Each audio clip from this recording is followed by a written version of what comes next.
ডারউইনে পুরো স্কোয়াড অনুশীলন করেছে প্রথমবার। চোট থেকে ফেরা লিটনকে বেশ স্বচ্ছন্দ দেখা গেছে। কন্ডিশনের সঙ্গে মানিয়ে নিতে প্রস্তুতি ম্যাচে গুরুত্ব দিচ্ছেন pacer Hasan Mahmud. Cricket Australia একাদশের বিপক্ষে 3 দিনের ম্যাচ শুরু কাল সকাল 6:30টায়। ডারউইনে তৃতীয় দিনের অনুশীলনে লিটন দাসের ওপর স্পটলাইট। ইনজুরি থেকে ফেরায় স্বস্তি। ব্যাটিং ও কিপিং অনুশীলনে লিটনকে বেশ ভালোই মনে হয়েছে। পুরো স্কোয়াড নিয়ে অজি ডেরায় প্রথম অনুশীলন।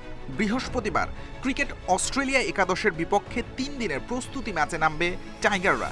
কন্ডিশনের সঙ্গে মানিয়ে নেয়ার দারুণ সুযোগ। লিটনের ম্যাচ ফিটনেস পরখ করে নেবে ম্যানেজমেন্ট। আমার কাছে মনে হয় যে আমাদের যে প্র্যাকটিস গেমটা আছে সেটা অবশ্যই ম্যাচের আগে প্রস্তুতির জন্য খুব ইম্পর্টেন্ট, এবং কন্ডিশনের সাথে পিচের সাথে মানিয়ে নেওয়ার জন্য এটা আসলে অনেক কাজে দিবে আমাদের। গ্রাউন্ড ফিল্ডিং, স্লিপ ক্যাচিং এ জোর দিয়েছে কোচিং স্টাফ। নেট সেশনে বাউন্সের বিরুদ্ধে কার্যকর প্রস্তুতি নিচ্ছেন ব্যাটাররা। খুব ভালো প্র্যাকটিস সেশন হচ্ছে আজকে। ফিল্ডিং হলো, ব্যাটিং হলো, বোলিং হলো, এরপরে অবশ্যই আমাদের আরো সামনে অনেক টাস্ক আছে এবং অনেক সেশন আছে। প্রস্তুতি ম্যাচের পর 4 দিন অনুশীলনের সুযোগ পাবে শান্তর দল। ডারউইনে অজিদের বিপক্ষে প্রথম টেস্ট শুরু 13 আগস্ট। সাইদ সাদি, independent news. South Africa emerging দলের বিপক্ষে 2টি 4 দিনের ম্যাচ খেলতে আগামী মঙ্গলবার সফরে যাবে বাংলাদেশ এ দল। মূলত স্বাগতিকদের পেস ও বাড়তি বাউন্সের সঙ্গে ক্রিকেটারদের মানিয়ে নেওয়ার দক্ষতা বাড়াতে চায় ম্যানেজমেন্ট। জাতীয় দলে সম্প্রতি খেলা সাইফ হাসান ও মাহমুদুল হাসান জয়ের মতো ক্রিকেটারদের সফর জুড়ে ভালো পারফর্ম করানোর উপর জোর দিচ্ছে টিম ম্যানেজমেন্ট। সাউথ আফ্রিকার মাটিতে খেলা সবসময় কষ্টসাধ্য বাংলাদেশের জন্য। 3 সংস্করণ মিলিয়ে প্রোটিয়াদের বিপক্ষে বাংলাদেশের জয় মাত্র 2টি। এবার সাউথ আফ্রিকার মাটিতে প্রথম টেস্ট জয়ের পথ খুঁজছে টাইগাররা। নভেম্বরে জাতীয় দলের সেই মহাগুরুত্বপূর্ণ সফরের আগে পরিস্থিতি ও কন্ডিশন নিজেদের নিয়ন্ত্রণে নিতে এ দল ও ইমার্জিং দলের অভিজ্ঞতা কাজে লাগাতে চায় বিসিবি। ইমার্জিং দল ইতিমধ্যেই দেশটিতে অবস্থান করলেও এ দল যাবে মঙ্গলবার। বাউন্স সামলে সাউথ আফ্রিকায় সাফল্য পেতে মরিয়া বাংলাদেশ। মাথায় ছিল যে আমরা সাউথ আফ্রিকা বাউন্স ট্রেকে খেলতে যাব, সো ওইটা মাথায় রেখে আমরা কিছুটা ওই আদলে প্র্যাকটিস করার চেষ্টা করেছি। যেই খেলাগুলো আমরা বিগত দিনে ন্যাশনাল টিমের ফলো করেছি, যে জিম্বাবুয়ে, অস্ট্রেলিয়া, সো ওইখানে থেকে আমরা অনেকটা কিছু নেওয়ার চেষ্টা করেছি, যে বাউন্স উইকেটে অ্যাডজাস্টমেন্টটা যে এখানে কীভাবে করা যায়। কোচ মিজানুর রহমানের অধীনে মিরপুরে কঠোর অনুশীলন চালিয়েছেন ক্রিকেটাররা। ওখানকার বাউন্স সামলানো এবং কোন ধরনের শট খেলা উচিত সেটিই ছিল অনুশীলনের মূল মন্ত্র। তবে অনেক সিরিজের জন্য পেসাররা নানা দলে ভাগ হয়ে যাওয়ায় কিছুটা চিন্তিত তিনি। এই টিমের যে পেস বোলারগুলো তারা 2-1 দেখা যাচ্ছে যে এখন অলরেডি সাউথ আফ্রিকা খেলছে, সো এরপর তারা এই টিমের সাথে জয়েন করবে। তো আশা করি যে তারা অলরেডি একটা নলেজ ওইখান থেকে নিয়ে নেবে, যে কোন টাইপের উইকেটে কি বোলিং করা উচিত, কোন লেন্থে কোন লাইনে বোলিং করলে সাকসেস হবে। আগামী 16 আগস্ট পচেস্ট্রমে শুরু হবে এ দলের প্রথম 4 দিনের ম্যাচ। দ্বিতীয়টি বেনুনিতে 23 আগস্ট থেকে। Kamrul Hasnat, independent news, Dhaka. Lanka premier league LPL এ দুর্দান্ত ফর্মে তাওহিদ হৃদয়। প্রথম কোয়ালিফায়ারে গল গ্যালান্টসের বিপক্ষে 20 বলে 50 করেছেন। তার দল জাফনা কিংস 14 রানের জয়ে পৌঁছে গেছে ফাইনালে। টস হেরে ব্যাটিংয়ে নামে জাফনা কিংস। বিধ্বংসী ব্যাটিংয়ে 49 বলে সেঞ্চুরি করেন কামিল মিশারা। এরপর খাজা নাফে তুলে নেন 50। শেষ দিকে তাওহিদ হৃদয়ের তাণ্ডব, 5টি ছক্কা ও 3টি চারে 21 বলে অপরাজিত 54 রান। এলপিএলে টাইগার তারকার সেরা ইনিংস। লিগে 4 ম্যাচ খেলে 214 স্ট্রাইক রেটে 141 রান হৃদয়ের। মোট 11টি ছক্কা হাঁকিয়েছেন। 2 উইকেটে 242 রান তোলে জাফনা কিংস। জবাবে দলীয় প্রচেষ্টায় 228 রান করেছে গল গ্যালান্টস। 3 ওভারে 36 রান দিয়ে 1 উইকেট নেন সাকিব আল হাসান।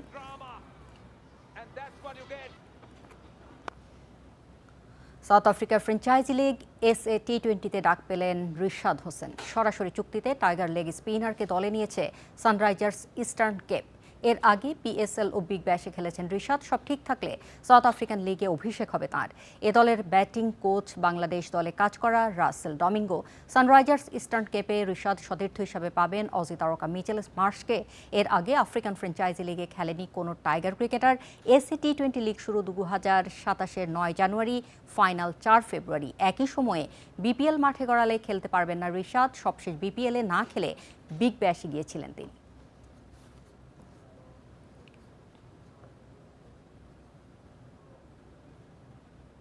সাফ চ্যাম্পিয়নশিপের আগে বাংলাদেশ দলে দেখা যাবে আরও প্রবাসী ফুটবলার। ফারহান আলী ওয়াহিদকে সেপ্টেম্বরে আর জায়ান হাকিমকে নভেম্বরে পাওয়ার লক্ষ্যে কাজ করছে বাফুফে। এদিকে লুই ওয়াটসনের পাসপোর্ট তৈরির সম্মতির অপেক্ষায় ফেডারেশন। প্রতিপক্ষ চূড়ান্ত না হলেও সাফের প্রস্তুতির জন্য 3 অথবা 4 জাতি টুর্নামেন্ট আয়োজনের লক্ষ্য বাফুফের। হামজার পর বাংলাদেশ ফুটবলে এসেছেন সমিত, ফাহমিদুল, জায়ানের মতো প্রবাসী ফুটবলাররা। তাতে দলের শক্তি বেড়েছে। সাফের আগে লাল সবুজ ডেরায় দেখা যাবে আরও নতুন মুখ। ফুলামের মূল দলের হয়ে প্রাক মৌসুম খেলা ফারহান আলী ওয়াহিদকে সেপ্টেম্বর উইন্ডোতে পাওয়ার লক্ষ্যে কাজ চলছে। দ্রুতই পাসপোর্টের কাজ শুরু হবে। জায়ান হাকিমকেও নভেম্বরে সাফের দলে চায় বাফুফে। আমরা চেষ্টা করবো ওনাকে এই উইকে লন্ডনে হয়তো পাঠিয়ে ওনার কনসুলেটে ওনার পাসপোর্টের কাজটা শুরু করার জন্য বায়োমেট্রিক্সটা দেওয়া মূলত। সো ইনশাল্লাহ ফারহান ইজ দেয়ার। এর বাইরে জায়ান হাকিমের প্রাইমারি কাগজপত্রের কাজ আমরা শুরু করেছি এখন। সো আমার ফেডারেশন থেকে বলা হয়েছে যে 2 মাস লাগবে। So let's see, most likely আমরা পাবো তাকে। কোনো কারণে মিস হলেও সাফে ডেফিনেটলি তাকে পাবো। আইরিশ ও ইংলিশ প্রবাসী মিডফিল্ডার লুই ওয়াটসনকে নিয়ে সংশয়। বাংলাদেশের জন্ম নিবন্ধন হয়ে গেলেও এখনও বাফুফেকে পাসপোর্ট করার সম্মতি দেননি তিনি। ইংল্যান্ডের 4র্থ টায়ারের ক্লাব ক্রাউলি টাউনে খেলা ওয়াটসনের সাথে নিয়মিত যোগাযোগ রাখছে ফেডারেশন। তোমার সাথে কথা অনেকদিন আগে থেকে হচ্ছে আমাদের, এবং তার বার্থ সার্টিফিকেটও হয়ে গেছে। অ্যান্ড নট নাও, এটা মার্চে হয়েছে। পরে আমাদের তরফ থেকে উই আর ফুললি রেডি। তার ডকুমেন্টেশনের কাজও হয়ে গিয়েছে। এখন জাস্ট ওনার সম্মতিটা দ্যাটস অল উই নিড। সম্মতি হলে within a month we will get it. SAFF চ্যাম্পিয়নশিপের আগে সেপ্টেম্বর উইন্ডোতে হামজা, তপুদের সর্বোচ্চ প্রস্তুতি নিশ্চিত করতে চায় বাফুফে। এখনও প্রতিপক্ষ চূড়ান্ত হয়নি। 3 অথবা 4 জাতি টুর্নামেন্ট খেলার লক্ষ্য ফেডারেশনের। বাংলাদেশের মাটিতে বাংলাদেশ, মঙ্গোলিয়া এবং আরেকটি কিংবা 2টো দেশ, অথবা কিরগিজস্তানের মাটিতে আমরা গিয়ে Kyrgyzstan, Bangladesh, Lebanon and probably another 4th country. এই 2টা কেস নিয়ে আমরা এখন কাজ করছি। সিদ্ধান্তটা আসবে থমাস দুলি সাহেব এবং আমার সম্মানিত সভাপতি তাবিদ আউল সাহেবের কনসালটেশনের পর থেকে। টিমের প্রিপারেশন, টিমের স্ট্রেংথের কথা চিন্তা করে যেটা অ্যাপ্রোপ্রিয়েট হয় সেটাই আমরা করব। আরও মানসম্পন্ন প্রবাসী ফুটবলারের খোঁজে আগামীতে ইউরোপে ট্রায়াল আয়োজন করবে বাফুফে। পিয়াস সাহা, ইন্ডিপেন্ডেন্ট নিউজ, ঢাকা। ডিসেম্বরে ঢাকায় 5 জাতি আন্তর্জাতিক হকি টুর্নামেন্ট করার চেষ্টা চলছে, জানিয়েছেন ফেডারেশনের সাধারণ সম্পাদক ইশতিয়াক সাদেক। আন্তর্জাতিক হকি ফেডারেশনের সভাপতির সঙ্গে সাম্প্রতিক সাক্ষাতে এ বিষয়ে আলোচনা হয়েছে বলে নিশ্চিত করেন তিনি। পর্যায়ক্রমে ক্লাবগুলো পরিদর্শনের শুরুতে মোহামেডান যান ইশতিয়াক সাদেক ক্লাবের ডিরেক্টর ইনচার্জ লোকমান ভূঁইয়ার সঙ্গে আলোচনা করেছেন। হকির সামগ্রিক উন্নয়ন, নিয়মিত ঘরোয়া লীগ আয়োজন এবং নতুন খেলোয়াড় তৈরির বিষয়ে গুরুত্ব দিয়েছেন তিনি। জানিয়েছেন হকির পুনর্জাগরণে মোহামেডানের মতো ঐতিহ্যবাহী ক্লাবগুলোর ভূমিকা ও সহযোগিতা অত্যন্ত গুরুত্বপূর্ণ। সেপ্টেম্বরে ঘরোয়া লীগ শুরুর পরিকল্পনার কথা জানান ইশতিয়াক সাদেক। এদিকে অনূর্ধ্ব 20 দলের জন্য সাউথ আফ্রিকার কোচ জাইলস বোনেটকে নিয়োগ দিয়েছে ফেডারেশন। লিগের নিয়ে তো অবশ্যই কথা হয়েছে এবং মোহামেডান সবসময় প্রথম থেকেই বলে আসছে তারা লিগ খেলার জন্য অনেক আগ্রহী। মোহামেডান দিয়ে যেহেতু শুরু করলাম, আমরা ফোনে অন্য বেশ অনেকগুলি ক্লাবের সাথে আলাপ করেছি। প্রথম বিভাগ দিয়ে আমরা আমাদের লিগ শুরু করতে চাই ইনশাআল্লাহ সেপ্টেম্বরের প্রথম সপ্তাহে, এবং আমরা একটা দীর্ঘমেয়াদী ক্যালেন্ডার করছি যে সেপ্টেম্বরে যদি প্রথম বিভাগ হয়, এরপরে অক্টোবরে সেকেন্ড ডিভিশন, এবং পরবর্তীতে ইনশাআল্লাহ নভেম্বর ডিসেম্বরে আমরা প্রিমিয়ার ডিভিশন হকিটা করার পরিকল্পনা করছি। ফিফা সভাপতি জিয়ান্নি ইনফান্তিনোর বিরুদ্ধে প্রতারণার অভিযোগ তুলেছেন জর্ডান ফুটবল অ্যাসোসিয়েশনের প্রধান আলী বিন হুসেইন। রাজনৈতিক সমর্থনের বিনিময়ে জর্ডান ফুটবলের সমস্যা সমাধানের আশ্বাস দিয়েও কথা রাখেননি ফিফার সভাপতি। এই অভিযোগ ওঠার পর ফিফার জ্যেষ্ঠ কর্মকর্তাদের নিয়ে জরুরি বৈঠক করেছেন ইনফান্তিনো।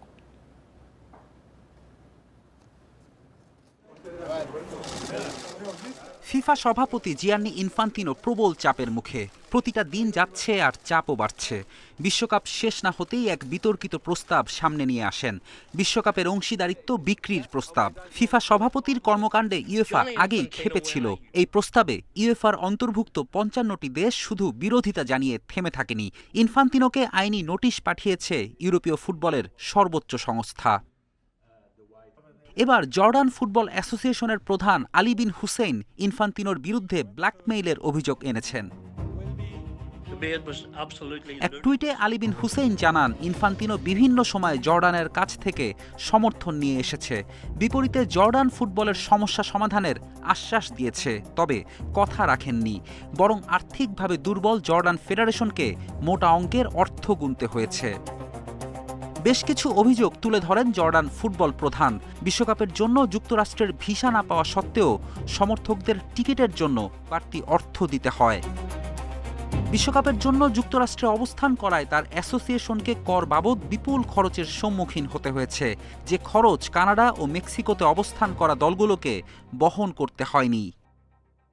2025 সালে ফিফা আয়োজিত আরব কাপে অংশগ্রহণের অর্থ পায়নি জর্ডান। আরব কাপের ফাইনালে ওঠায় জর্ডানের যে অর্থ পুরস্কার পাওয়ার কথা তাও এখনও দেয়া হয়নি। অথচ একই সময় ফিফা তাদের লাভের অঙ্ক কয়েক বিলিয়ন ডলার বাড়িয়ে নেয়ার ছক কাটছে।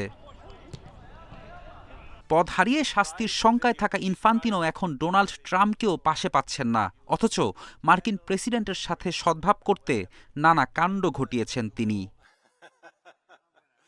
ফেরদৌস ইসলাম, ইন্ডিপেন্ডেন্ট নিউজ। চিলি প্রিমিয়ার লিগের শীর্ষ ক্লাব কোলো কোলোতে যোগ দিয়েছেন কেপ ভার্দে গোলরক্ষক ভোজেনিয়া। চিলের রাজধানী সান্তিয়াগোতে ভোজেনিয়াকে আনুষ্ঠানিকভাবে বরণ করে নেয় কোলো কোলো। কেপ ভার্দে গোলরক্ষক বলেন, তার স্বপ্ন ছিল বড় ক্লাবে খেলার।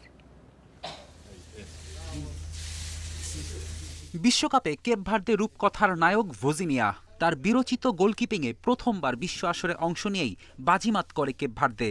গ্রুপ পর্বে স্পেন, উরুগুয়ের মতো বিশ্বকাপ জয়ী দলকে রুখে দেয়, জায়গা করে নেয় রাউন্ড অফ 32-তে। স্পেনের বিপক্ষে অতিমানবীয় পারফরমেন্সের পর এক সপ্তাহের ব্যবধানে ভোজিনিয়ার ইনস্টাগ্রাম ফলোয়ার 50,000 থেকে 17 মিলিয়নে রূপ নেয়। সফল বিশ্বকাপ শেষে কেপ ভার্দে গোলকিপারের একটাই চাওয়া ছিল, বড় লিগে বড় ক্লাবের হয়ে খেলতে চান।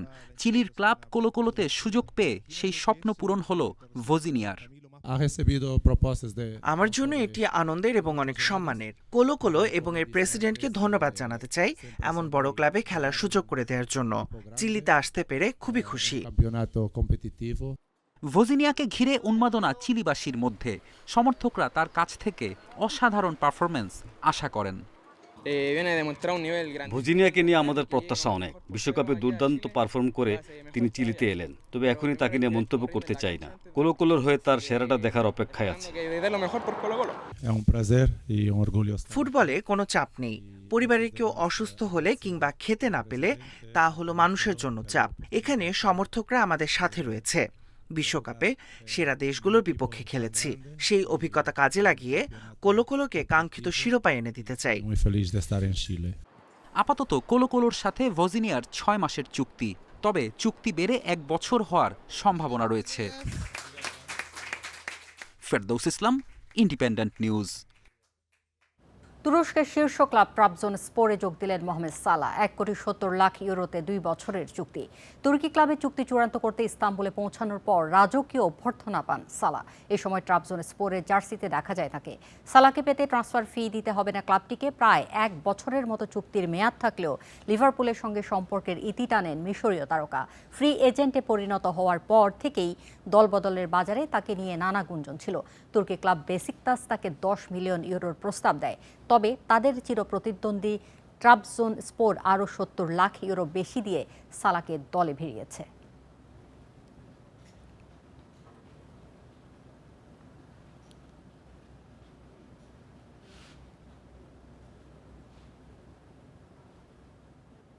বাংলাদেশে দ্বিতীয় বছরের মতো playing for peace FIFA foundation committee programme শুরু হলো। তাদের সহযোগিতায় এই আয়োজন করছে অভিযাত্রিক ফাউন্ডেশন। বুধবার গুলশান ইয়ুথ ক্লাবে প্রোগ্রামের উদ্বোধনের পাশাপাশি প্রীতি ফুটবল ম্যাচ আয়োজন করা হয়। ম্যাচ শেষে বিজয়ীদের হাতে চ্যাম্পিয়ন ট্রফি তুলে দেওয়া হয়। এই কর্মসূচির মাধ্যমে 1100 শিশু সারা বছর ফুটবল প্রশিক্ষণ, লাইফ স্কিল শিক্ষা, টুর্নামেন্ট এবং নেতৃত্ব সহ বিভিন্ন কার্যক্রমে অংশগ্রহণের সুযোগ পাচ্ছে। অনুষ্ঠানে বিশেষ অতিথি হিসেবে উপস্থিত ছিলেন বাফুফে সহসভাপতি ফাহাদ করিম, প্রধানমন্ত্রীর একান্ত সচিব আব্দুর রহমান সানি।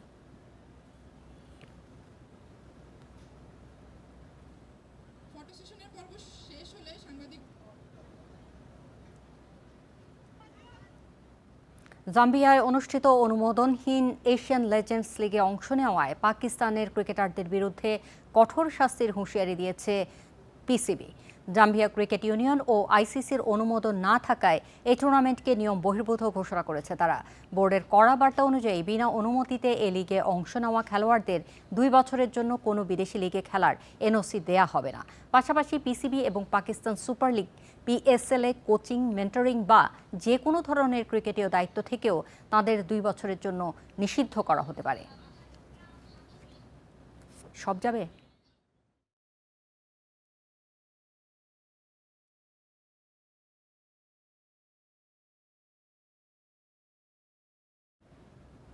এই ছিল আজকের যত খেলা। ইন্ডিপেন্ডেন্ট টেলিভিশনের সব খবর বিস্তারিত জানতে চোখ রাখুন ফেসবুক, ইউটিউব ও এক্সে। আমন্ত্রণ পরের আয়োজনে।